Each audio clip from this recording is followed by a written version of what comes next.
नमस्कार, मेरा नाम उदय है और आप तेज आवाज़ देख रहे हैं। हम आज एक बहुत ही अच्छे राइटर, शुरुआती दौर है इनका, और एक बहुत ही अच्छे सिंगर, दोनों की शुरुआती दौर ही कह सकते हैं क्योंकि इतनी पॉपुलैरिटी इनको नहीं मिली है। लेकिन इनकी पॉपुलैरिटी इस कदर कि इनकी गाना सोफ़ा सेट काफ़ी बज रहा है, धमाल मचाया हुआ है। तो सबसे पहले उसके बारे में जानकारी लेंगे। सोफ़ा सेट लिखे आप। सबसे पहले तेज आवाज़ के सभी दर्शकगण को, देखने वालों को पैर छू के प्रणाम। नमस्कार, सभी लोग को नमस्कार कर रहे हैं। सोफ़ा आपने लिखा, पलंग क्यों नहीं लिखा? पहली सवाल। अरे जैसे होता है कि सोफ़ा सेट पहले भी बड़े भैया खेसारी लाल यादव ने गाया था। गाना गाया था कि होखे दाना गवानवा मिलनवा सोफ़ा सेट पे हो। अच्छा, तो उसी के टाइप से हम लोग सोचे कि लिखेंगे, वो बजेगा। बजने के लिए तो सबको ही थोड़ा चाहता है। अच्छा, एक बात बताइए, सोफ़ा सेट पहले से लिख कर रखे हुए थे या फिर खेसारी भैया के डिमांड पे लिखे? जैसे हम इसको गाना 18/4/2022 को गाना लिखाया हुआ था। 25/5/2022 को गौतम जी ने फ़ोन किया कि गाना देना है खेसारी भैया को।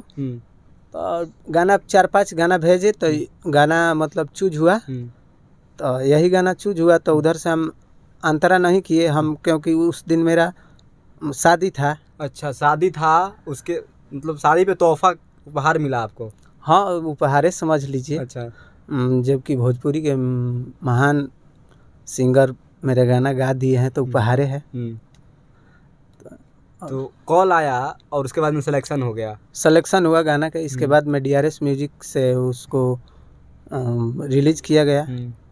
फिर रिलीज में गाना ट्रीजर आउट हुआ, तो देखे हम, बोले देखे तो कैसा लगा था कि आपका गाना खेसारी लाल यादव, सुपरस्टार खेसारी लाल यादव गा रहे हैं?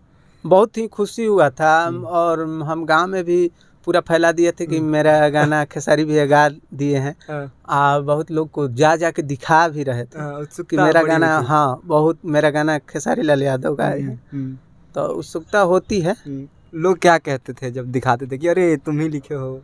जो ढेर लोग तो विश्वास ना कर रहा कि तू लिखले बड़ा गाना। एगो हमारे बड़का कहते भाई तोरे गाना लिखल है। तो हमको ना बड़का बाबू हमरे गाना लिखल है, हम तारे के प्रूफ देखावत तनी। देखा 18/4/2022 के गाना लिखाइल बा और गइल बा 25 के। तो सब देखानी तो कहता है हाँ रे तोरे गाना लिखल। अच्छा, शादी तो हो गई होगी, पत्नी इस बात को जानी होंगी जब, तो कैसा उनका अनुभव रहा, कैसा रिएक्शन रहा उनका? जैसे कि वो देखी तो सबसे पहले वो उसका मोबाइल पर गया तो देखी, तो बोली कि खेसारी लाल गाना गा दिले। तो हम बोलनी कि हाँ गा दिले। तो एक के शेयर करी शेयर करी तो वह लोग शेयर कर ली। फिर इसके बाद में सभी लोग शेयर करने लगा। गांव के लोग भी जो हमारे जोड़ तोड़ में हैं, वो सब लोग शेयर किए। तो हमको अच्छा लगने लगा कि अब हम भी भजेंगे कुछ लिख करके। आने वाले क्या प्रोजेक्ट के बारे में क्या ख्याल है? अभी और कुछ अपॉर्चुनिटी मिली है? बोले हैं उनके टीम के द्वारा, बोला गया है कि हाँ और गाने चाहिए। जैसे हम लोग खेसारी भैया के माध्यम से नहीं किए थे, हम लोग DRS म्यूजिक के माध्यम से किए थे। DRS म्यूजिक अभी भी बोल रही है गाना लिखने के लिए। लिख भी रहे हैं हम लोग। 2-3 गाना फिर जाएगा खेसारी भैया के पास, वो चूज करेंगे। इसके बाद में हम लोग लिखेंगे। और किन स्टारों को गाना आपने दिया है?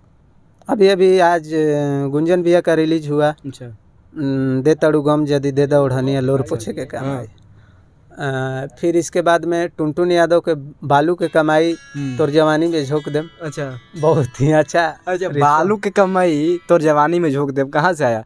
जैसे बालू माफिया बढ़ा हुआ है बिहार में। उसको देखते हुए लिखे थे आप?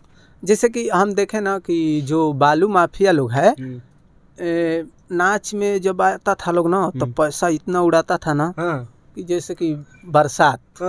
तो बालू माफिया लोग को हम पैसा देखे ना तो हम सोचने लगे उसको। सोचे तो गाना लिखे। इसके बाद में गाना को टुनटुन यादव को दिए।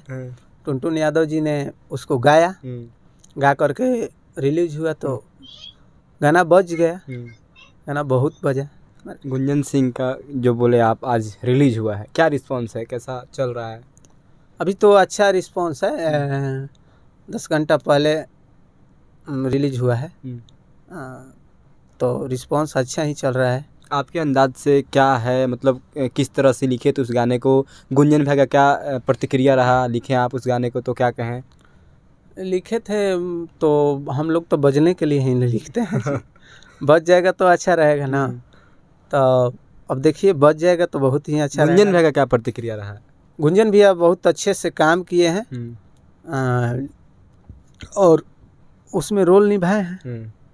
और आगे लिखने के लिए बोले हैं कि नहीं? हाँ, गुंजन भैया के तो लगातार कर रहे हैं। गुंजन भैया के लगातार कर रहे हैं। हम लोग काला नाग और ओपी बिहारी दोनों आदमी मिल करके। अच्छा, काला नाग। हाँ, काला नाग, गौतम राय काला नाग। काला नाग ही क्यों?